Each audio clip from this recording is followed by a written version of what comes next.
Welcome to my video. This is Antar. I'd like to talk about the Anima, also known as the inner woman.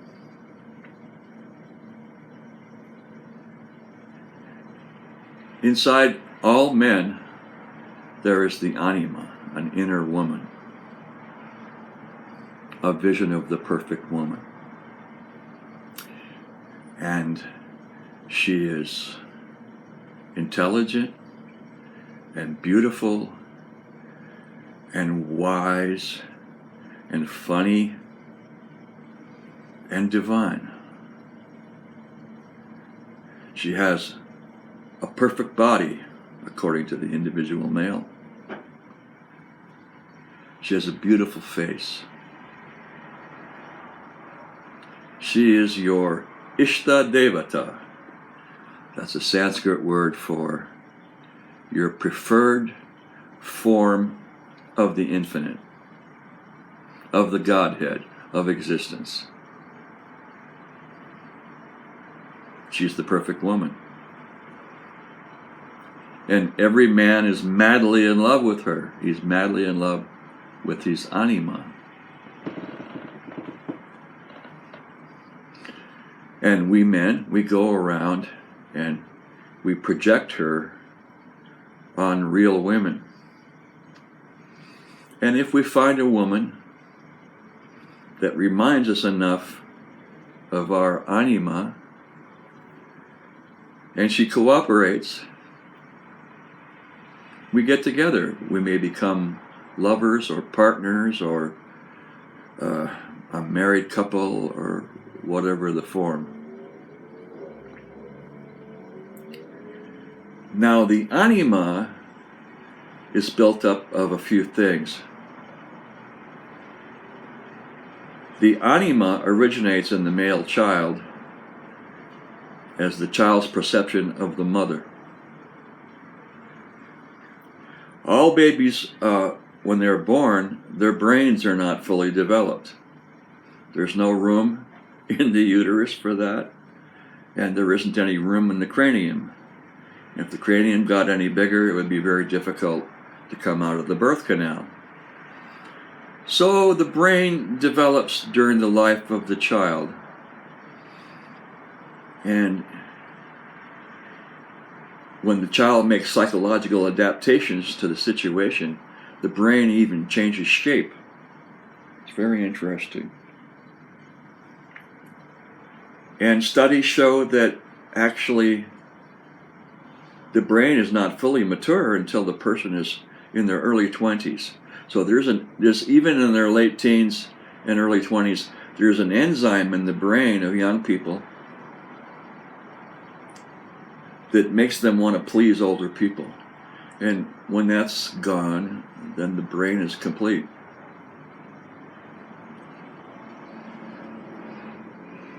So there's the male child's perception of the mother. And there's the adaptations that the child makes according to the stress of the mother. The mother's got her own problems. She's working out her own issues. So, when a child is born, that child is totally dependent on the parents for their survival, and especially the mother.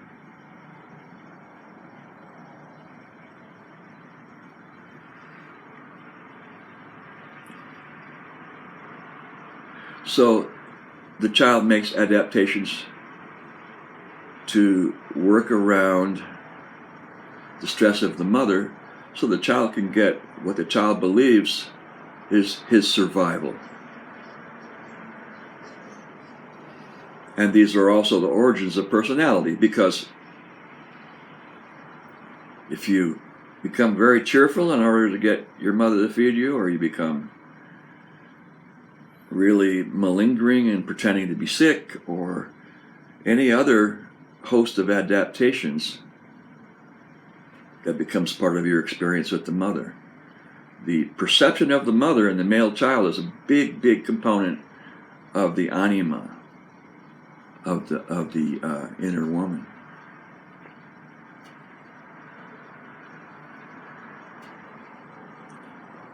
So, and it's a problem because once the adaptations have been made, and the brain is even developed and changed shape sometimes,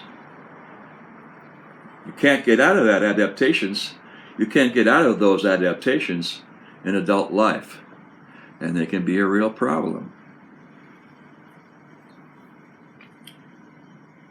The other thing about the mother, in our culture, we have, in early part of our culture, there were joint and families and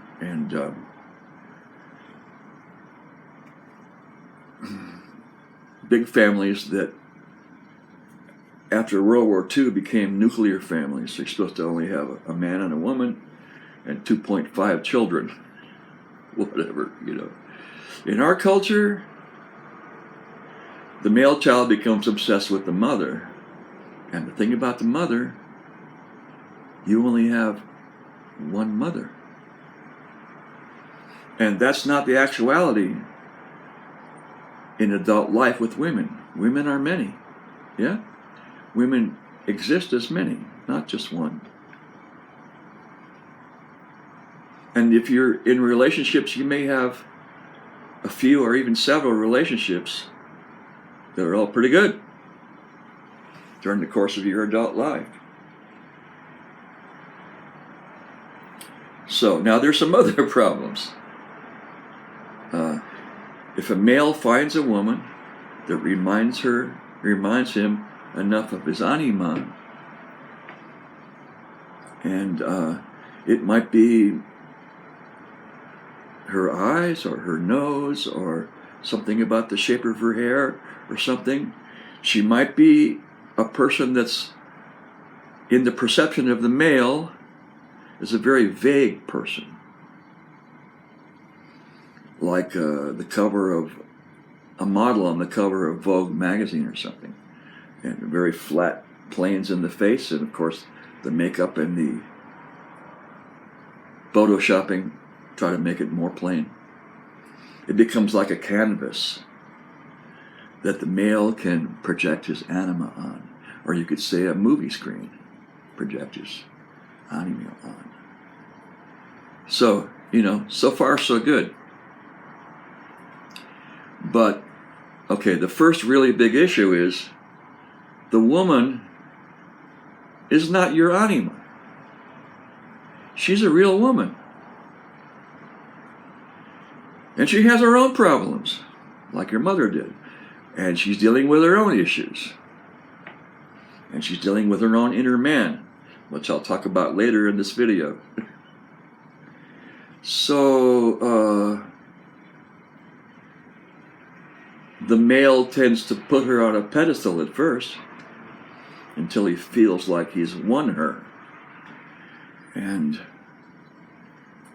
then the male just gets into his thing, you know, whatever. Men are into their thing, whatever it is. If it's like fixing cars or their career at the ad agency or computer tech or whatever, and they're not focused on a relationship like the women are. I mean, generally speaking.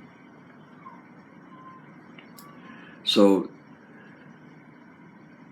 the communication begins to deteriorate over a period of time. And you might have seen friends of yours who are couples, they've been together for a while or a long time, and they communicate with each other in a bickering pattern. And they're sniping at each other, you know, rather than really communicating. And what that is being irritated by little things, small stuff. It's small stuff on top of big stuff. And right away, from the male's point of view, when he gets together with the female and he's projected his Anima on her, you know, the Anima is all intelligent, she's all beautiful, she's all sexy, she's all perfect, she's all funny, she's all wise, she's divine, you know.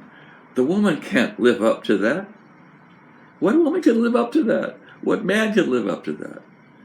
So there's a subtle unconscious resentment in the male that begins to build. And it manifests in bickering patterns, among other things. Now, in the male, unconsciously, since he's projected the anima on his love object, in other words, his mother, you only have one mother, right? Everybody only has one mother. So, in a couple relationship, when the woman leaves the man or she's unavailable, it's a catastrophe. It's a catastrophe for the male. It's like the mother left. There aren't any more. There's only one mother. When in fact, the reality is that women are many.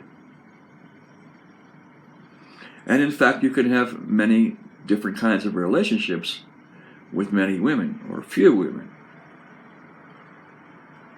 And the fact is, you may have had, or you possibly will have, other love relationships. So, if you agree with these things that I'm saying, men and women relationships are doomed. It's amazing to me that they last as long as they do. And that we just keep going for them again and again and again. Of course we keep going for them. It's the longing of our heart. The partner in a love relationship is like sometimes called the twin soul, or the twin flame, or the soul mate. But there isn't any soul. That's just a human construct, a religious construct. There isn't any soul. And so there's no mate for the soul. And you, in fact, may have a few soulmates in your life at different times. Everything is moving and changing at every moment. Right now, every second is changing. So, unfortunately, I don't have a solution for this.